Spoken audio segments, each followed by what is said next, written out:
So after a quiet start to free agency yesterday, business has picked up in day 2 as our local South Florida team is finally making moves. You had the Miami Dolphins trade for All-Pro Minkah Fitzpatrick yesterday, and then today they trade for former Pro Bowler Darren Waller, and then the Florida Panthers with the GOAT Bill Zito, they continue their salary cap wizardry as they re-sign both Brad Marchand and Aaron Ekblad to join Sam Bennett, who just re-signed a couple days ago. Oh, y'all clicked on this video to see what the Miami Heat did? Oh, no. The Miami Heat don't make any moves. They did absolutely nothing. Nothing at all happened that impacts them. At least not directly, because there was a lot of moves that the Milwaukee Bucks did today that really set the NBA world on fire, as it seems that they may have hit the panic button. So in today's video, we're going to get into all of that, along with how it impacts the Miami Heat, because there's a lot of connections going on there. Keep in mind, I'm recording this video at about 1:30 p.m. on July 1st, and there seems to be breaking news every minute, but it kind of slowed down a bit now, and a lot has already happened, so I kind of want to get into everything that went on today. It all started at about 11 a.m. when we got a Shams bomb. Is that racist? We'll go with Shams wow. I never know what to call them. When we got a Shams wow, that Miles Turner was signing a deal with the Milwaukee Bucks. An absolutely stunning move, because I never thought that he would leave Indiana.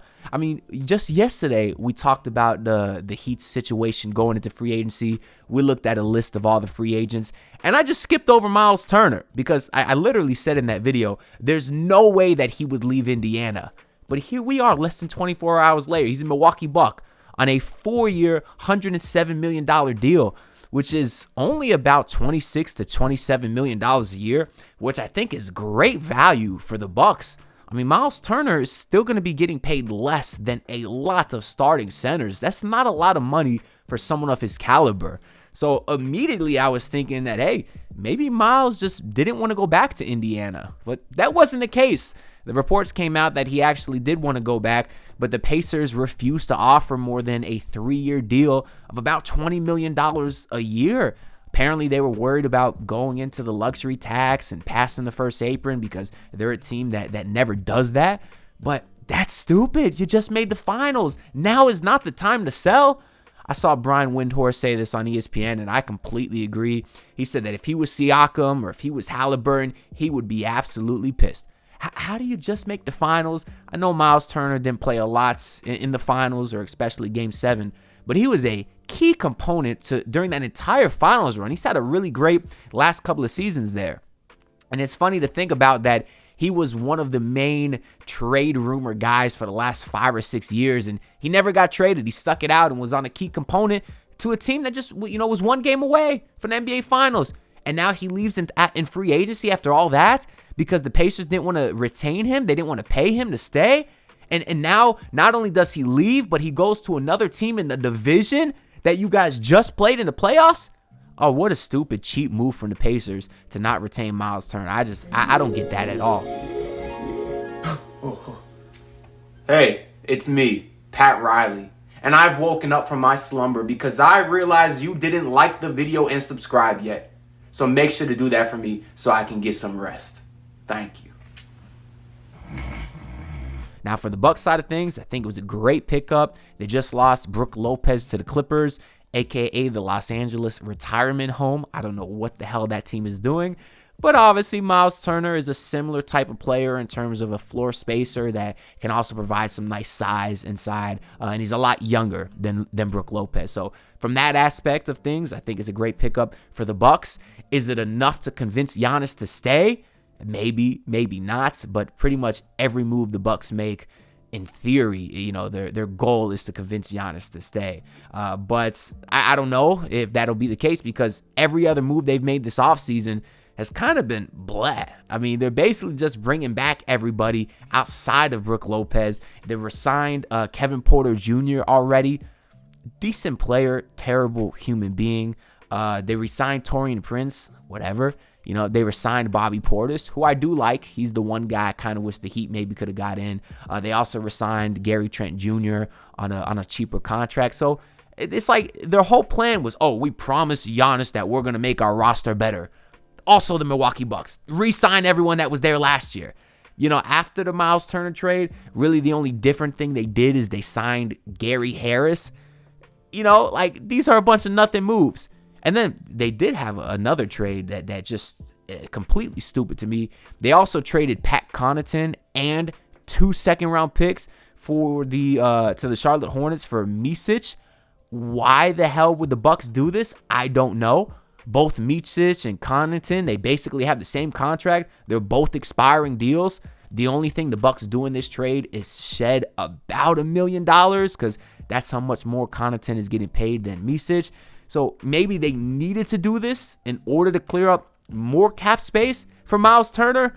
But trading 2 second-round picks to shed $1 million, that's a steep asking price. That is not good value for the Milwaukee Bucks. So I don't know what the hell they were doing there. But of course, that wasn't even the main crazy thing that happened after the Miles Turner signing. Because it was only 15 minutes later that we got another Shams wow, which was Damian Lillard was being released by the Milwaukee Bucks. I guess this is something the Bucks definitely had to do in order to retain Miles Turner. I thought it was a bit of a harsh move to let Dame go after the hell, season that he had last year with the blood clots, and then he came back, tried to play through it, and then he tore his Achilles. And just an overall gut-wrenching season for him. You hate to see it.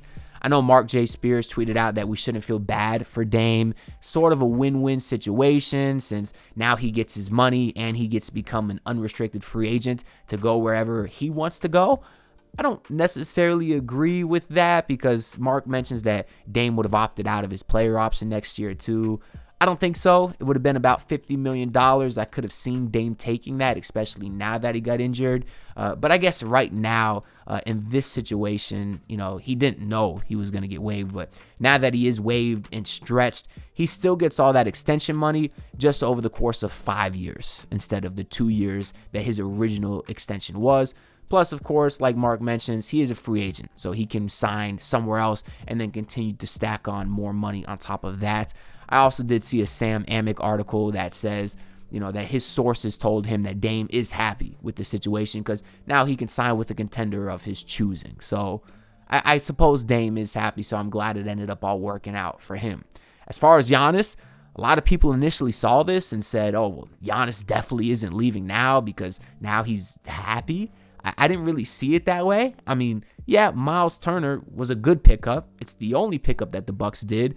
But even then, it's not like he's Drew Holiday or Damian Lillard, the last two guys that the Bucks signed, the last couple of times when they had to convince Giannis to stay. They made those major moves, and Giannis is like, okay, I'm happy now. I don't think Miles Turner is that. And then on top of that, as Yossi Goslin points out, the Bucks waiving Dame, that means that they now have $22.5 million of dead money on their books for the next 5 seasons, meaning that every year for the next half a decade, they just have $22.5 million going to nothing.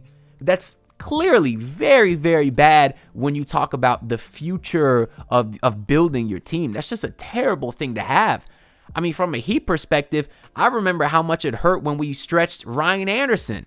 Y'all remember that back in the day? And that was just, we had to stretch $5 million a year over 3 years. I remember we also traded Josh McRoberts for A.J. Hammonds and then waived and stretched him, and that meant we paid him $1 million over 4 years.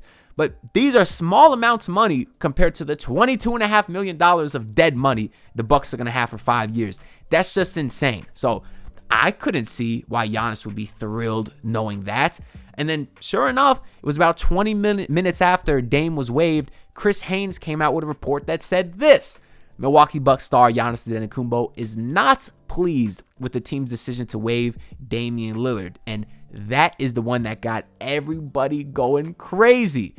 I did see Barry Jackson send out a tweet shortly after this saying that ESPN is refuting this report and that Giannis is actually happy. But I haven't seen any quotes or clips of that report. I certainly haven't seen Chris Haynes recant his statement.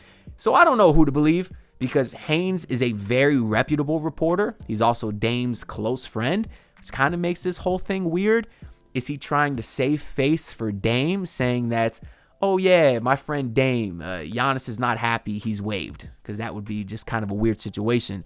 Or is ESPN trying to save face for the Bucks? They have a lot of reporters over there that are puppets for these franchises, and maybe the Bucks sent out, hey, no, Giannis is happy, because they don't want to lose all leverage in a potential Giannis trade. So who knows who's trying to save face for who here?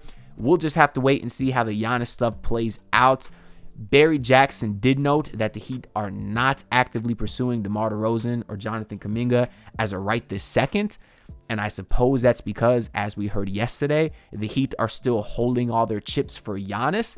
So it would make sense even after today, now that there's some more Giannis rumblings, why the Heat might stay even more quiet in the free agency or trade market. But to me, it's still kind of dumb to make Giannis your plan A. It's just such a pipe dream when you compare our assets to the assets of the Rockets or the Spurs. The Heat virtually have no chance unless Giannis says Miami or Miami only. And then even then, the Heat just have like a 1% chance. So kind of a stupid plan for me, but that is the Heat's plan as of right now. As far as Damian Lillard, though, that is a guy I do believe the Heat have a real shot at. Anthony Chang and Tim Reynolds, a couple of local reputable reporters, they are noting that the Heat have interest in Damian Lillard. I just saw Chris Haynes on NBA TV say the same thing. He said Dame might also have some interest in the Heat, as well as a potential return to Portland. I know a lot of Heat fans are excited about that. Even Will Manso tweeted out that it would be a no-brainer for the Heat to get Damian Lillard. And I don't really agree with that. I don't understand why so many people are in on that. There's a lot of reasons now why I don't think the Heat should pursue Dame, unlike a couple of years ago, because now Dame is older. The Heat are not a contender anymore. They don't have Jimmy Butler. And Dame is hurt. He's going to miss an entire year. Can you get Damian Lillard on a 2-year contract for cheap?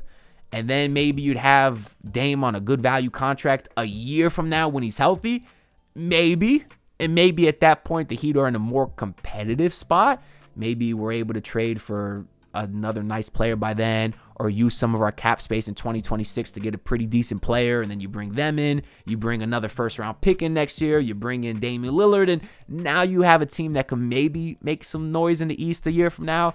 I don't know, but I think Dame might just be better off staying a free agent for this year, rehabbing, collecting his $22.5 million, and then signing a bigger deal next offseason when he's actually healthy. But then again, how big a difference is that going to make if Dame holds out for a year? Because who's going to give him a big contract next year when they haven't seen him play basketball in a year?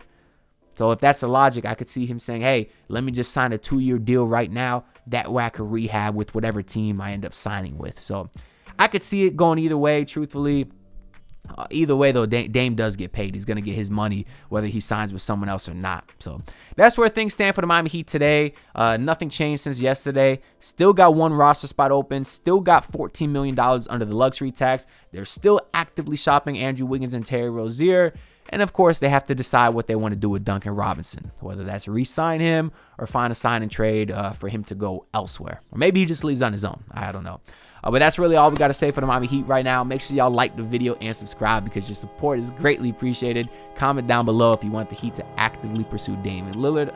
Very curious to hear what y'all think, and I'll see y'all in the next video. Peace out, everyone. Look, pull up in your city trying to get that dead face.